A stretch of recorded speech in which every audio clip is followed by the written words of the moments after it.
Hello, my name is Jane Morrow. I am 45 years old. I'm an artist from North Wales. I paint predominantly in oils and watercolour, and my main subjects are landscapes and seascapes, mainly inspired by where I live and all the beautiful places of North Wales and the rest of the UK as well. I grew up in a little village in North Wales called Ysgeifiog, which was, I lived from the age of 4 in an old sort of converted barn, and it was just surrounded by trees and fields. It was quite an idyllic rural place, and I used to spend a lot of time running around in the fields and taking a little sketchbook out with me and drawing flowers and trees and all sorts of things. So the natural world was always a real influence to me, even from being a little girl. I used to spend as much of my time as I could being outside, climbing trees and all sorts of things. But when it was rainy or for some reason in the holidays in the winter or something, my mum would often lay out lots of art supplies on the big kitchen table while she went about her jobs, and I would spend all day drawing and painting and sticking and making scrapbooks and all sorts of things. I went to the local primary school, and I really struggled there with. Later on, we found out I had dyslexia, but things like maths and English I really struggled with. I was struggling so much that my mum and dad made a big decision to send me to a school for girls called House School, which is in Denbigh.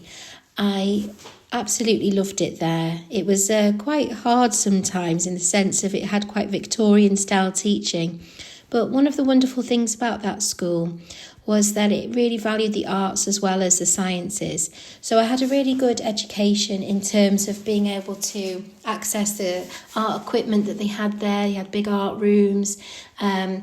Lots of science students as well as math students would also do music and would learn an instrument. So it was a real cultural kind of environment to be educated in, and that was fantastic. My dad used to work in Liverpool and Manchester quite a bit. So on days off school, my mum and I would get a lift with him and we'd go into the cities, and because they were free, we would often go into the art galleries, museums and libraries, and also because they had really good tea rooms as well. So from a very early age, I would go into the art galleries, and my mum would often ask me to pick out one painting and tell her why I was interested in it and what I could see in it. And that kind of discussion, I think, really set me up for the rest of my life to have a passion for art and a passion for art history. I loved visiting the Walker Art Gallery and opening all the big heavy doors into rooms full of Pre-Raphaelite paintings and Victorian art and art from other eras as well. I love the 20th century stuff, and I loved all the French Impressionist paintings as well. But it was when I was 10 or 11 years old, my mum and dad took me to the Lady Lever Gallery in Port Sunlight on the Wirral. And that was when I think I really decided that I wanted to be an artist. I went in there and the art on display was so beautiful and stunning. And it was a kind of gallery that sort of transcends you a little bit, and I don't know what the word is, just makes you have a real emotional response to the works on display.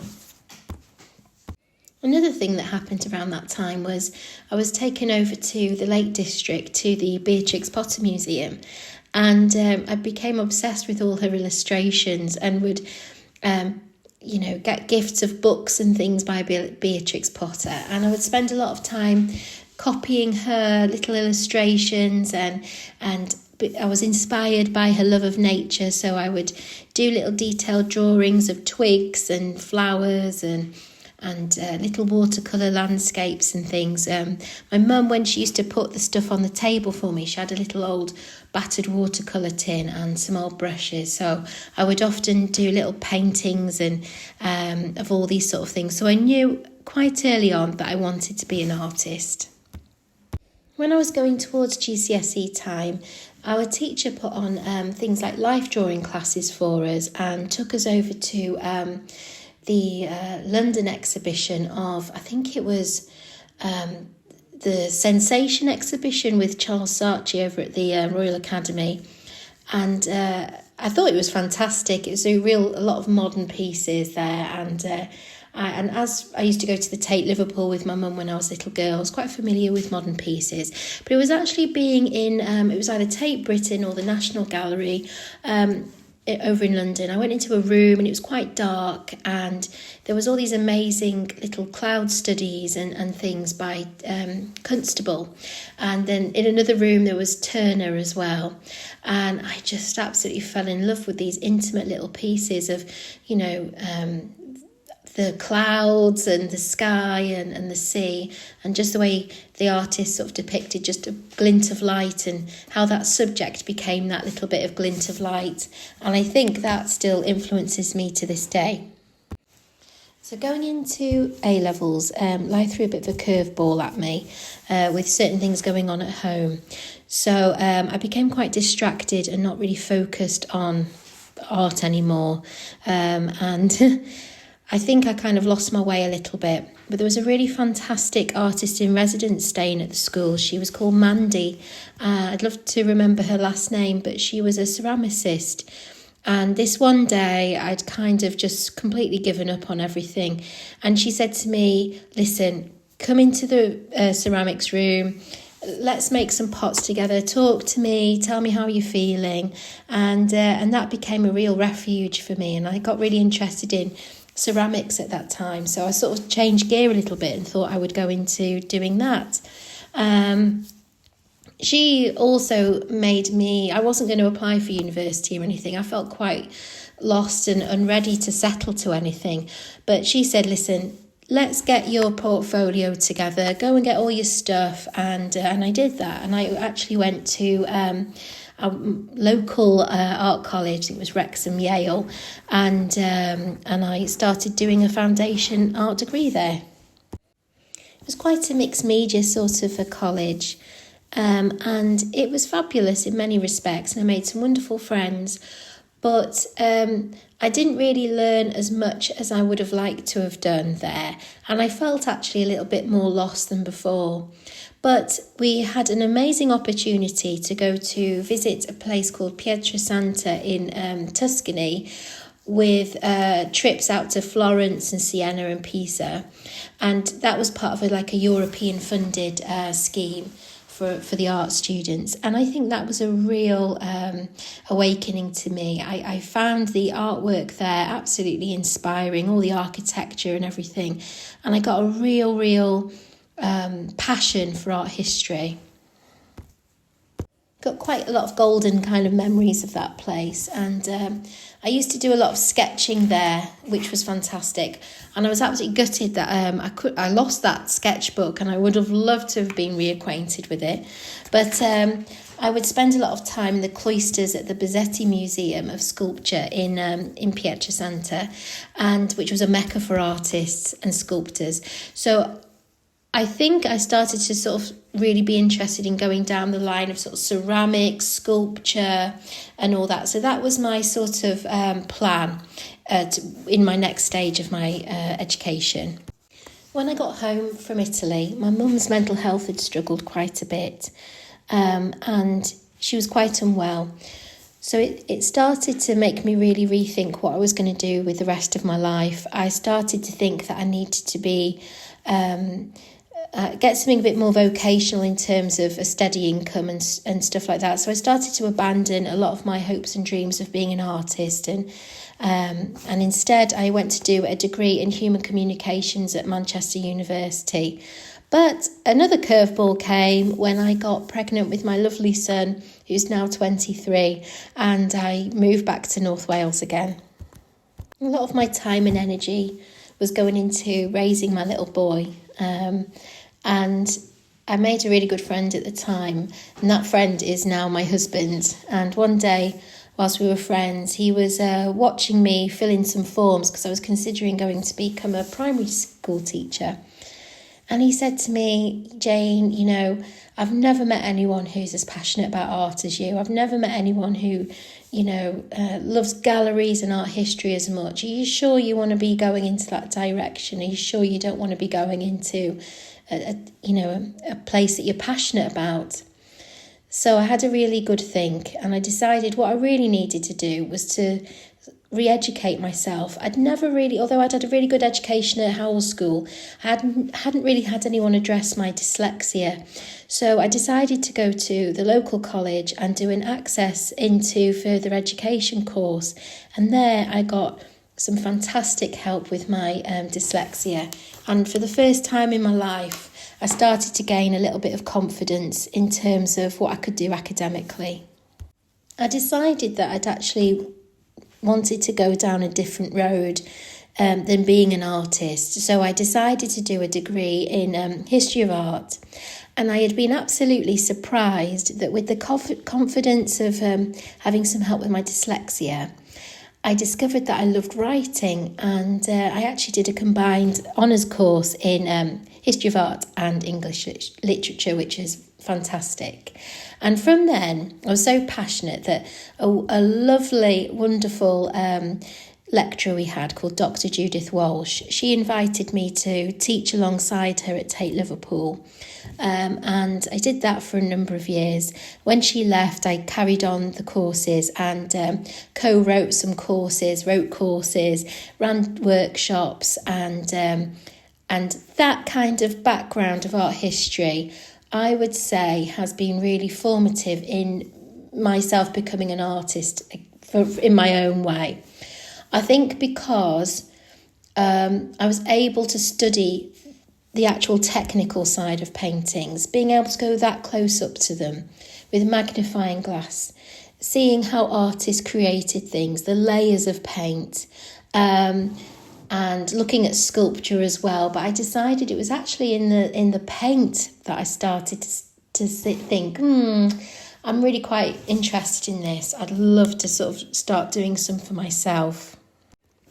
So I started to sketch again, and I had another little child, my middle daughter, and which was lovely. And I was, really enjoying life at that time. But unfortunately, my poor mum, who had come to live near me, she got very poorly with cancer. And we'd been very, very close. And after caring for her alongside my other three sisters, who are just the best people ever, unfortunately she passed away, and it really sent me into a big spin. I became very lost again. I became quite panicky with grief and caused a lot of anxiety, and I kind of was quite lost again. But this time, instead of completely turning my back on art and all the things I was passionate about like I did last time, I actually kind of used it as a therapy, really. And I just got some cheap oil paints and a canvas and just started doing little seascapes again. And they weren't very good or anything, but all the skills that I'd sort of accumulated along the way started to kick in, and I started to buy better quality pigments and better quality canvas and stuff like that.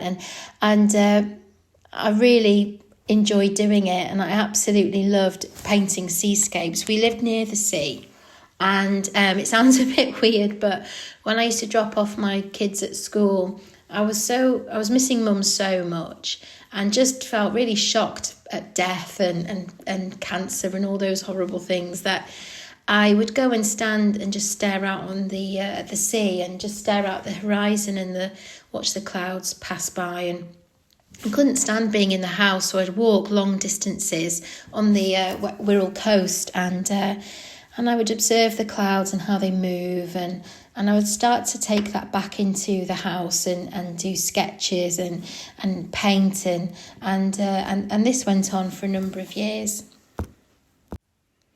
With the work that I was creating, I joined a little pop-up gallery over in Birkenhead, and it was a lovely little experience, and I got really nice feedback on my work, so that gave me quite a bit of confidence. That was about 13 years ago. So I decided, right, I'll approach a little local art gallery, see what they make of my work. And I was really lucky that they took on a few of my pieces and they sold well, and from then I started to have mixed exhibitions and and some solo exhibitions as well. So that really sort of kick-started my career, and that was fantastic. It was a little gallery called Stacks in West Kirby, run by Cara King, who was fab. In 2020, things changed again, in the sense of COVID happening. So my husband was able to work from home again, and I started to really reassess life a little bit. So we actually made a big decision to move back to North Wales, because we've been living over in Merseyside for a number of years. And although I really missed Merseyside, I absolutely loved being back in Wales again. So the house was a bit bigger than the one I had before, so I was able to have a studio room for the first time. And we have so many lovely walks and beautiful scenery on our doorstep. So I'm never ever tired of painting all that's around me.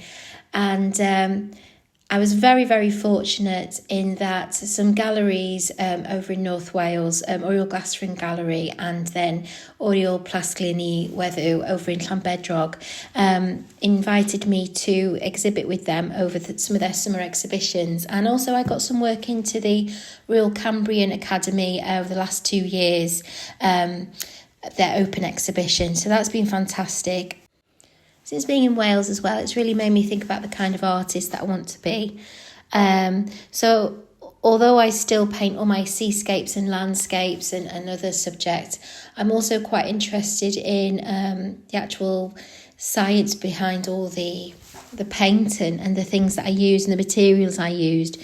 So I'm doing a lot of research at the moment, looking at how the masters use pigment and how, you know, different things like varnishes and mixing agents and stuff can affect our paint and our paint surfaces. It's really important to me to create work that's going to last a very long time and be of a really good quality. So I'm really, really enjoying going back to the books and as well as doing all the practical side of art and continue with my practice. I really enjoy doing the research as well. So the biggest challenges I find to being an artist is more the business side of things, really. So getting work in, making sure it's all done on time. I'm really lucky that I have a lot of commission work come my way, and that's fantastic. But I would say advertising myself on social media, which doesn't come naturally to me, if I'm honest. So I'm learning how to do all videos and stuff of demos of my work, and I find that quite intrusive and tricky. I'd say another challenge is, I think if you've had a long and windy road towards being an artist, I think you have to really struggle a lot with self-doubt and kind of imposter syndrome. So although I have a lot of faith in myself as an artist, I find sometimes there's a voice in the back of my head saying, you know, someone's going to find you out, you know, are you really as good as you think you are, you know, do you really have it in you and all this sort of thing. So I have to sort of like be quite kind to myself and gentle and just keep going and just keep getting on with the work and keep remembering that I absolutely love doing what I do. So I've got to keep doing it. So I think if I could talk to my younger self and give myself some advice, I think it would be to really draw every day. Draw even if it's just for a few minutes. You know, when times get tough, you know, use art to sort of help you through it. I would also say to not be apologetic for being an artist. I think some people really struggle with the idea when you tell them that you're an artist. They kind of make jokes about it or, you know, assume that you're going to be exceptionally poor or they're always very interested in how much money you make doing being an artist. So I would say to just own it and be bold and be proud that you are an artist. It takes a lot of bravery to do something and follow a dream and to work hard and become good at it and keep learning and keep working. I think I would tell my younger self also to go gentle on myself sometimes and not expect to be brilliant overnight. It takes a lot of hard work and patience. So I would just say enjoy the process, keep going, and keep all those people who are really supportive.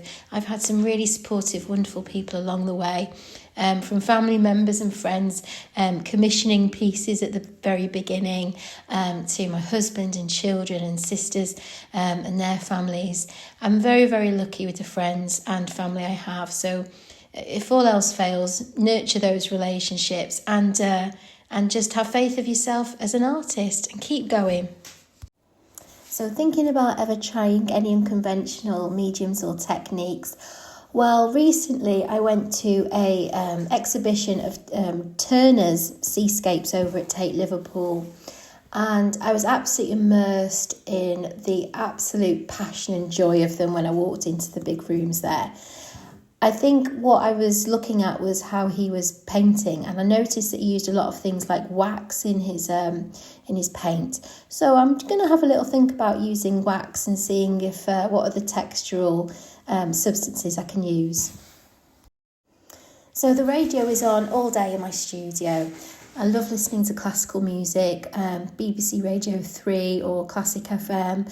I love Debussy and Ralph Vaughan Williams. My favourite band is the Fleet Foxes. I listen to them a lot, and a lot of my paintings actually could be album covers for the Fleet Foxes, because they are literally painted alongside listening to their songs. I love First Aid Kit and a lot of old kind of 1970s stuff like Simon & Garfunkel, Cat Stevens, a lot of American folk.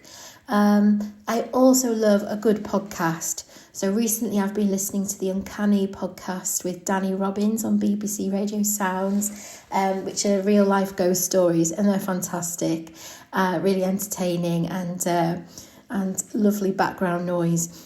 So I also love anything podcasts like History of Art or history podcasts with Lucy Worsley. And I love a good Agatha Christie mystery or a radio play.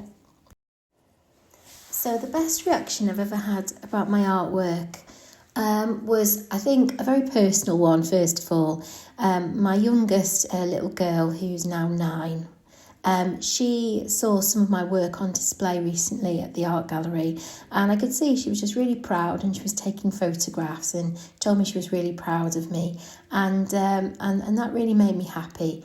And my other daughter as well, she told me that she used to love coming home and seeing me painting, and just that she loved having art around the house. So that really made me happy.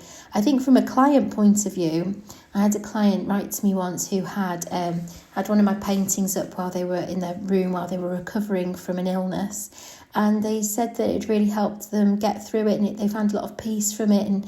And she said that looking at it was like taking a deep breath of fresh air, and that was really wonderful to hear. So what do I hope people take away from my artwork? Well, I hope that they feel a sense of connection to it. I hope that something stops them in their tracks when they're looking at it. I just want them to feel that, like the lady said, looking at that painting gives them a brief moment to catch their breath, take a deep breath in, and remind themselves that even on the bad days, there is beauty in the world, even if it's just a bit of light on the edge of a cloud or the light on the horizon. I just want them to feel that they are all part of this world and we're all in it together. I think for me, a painting is just a simple moment of beauty. That's really important to me, that people feel that they're looking at a simple moment of beauty. So thank you for allowing me to talk about my life as an artist and what got me here. If you want to follow me, I'm on Instagram as J Morrow Artist. I'm on Facebook as J Morrow Landscape Painter. I'm just currently renewing a website and redoing that. So just preparing some work to put up on there. So if you look at my social handles, I'll keep you up to date with upcoming events and my website details. Okay, thank you so much.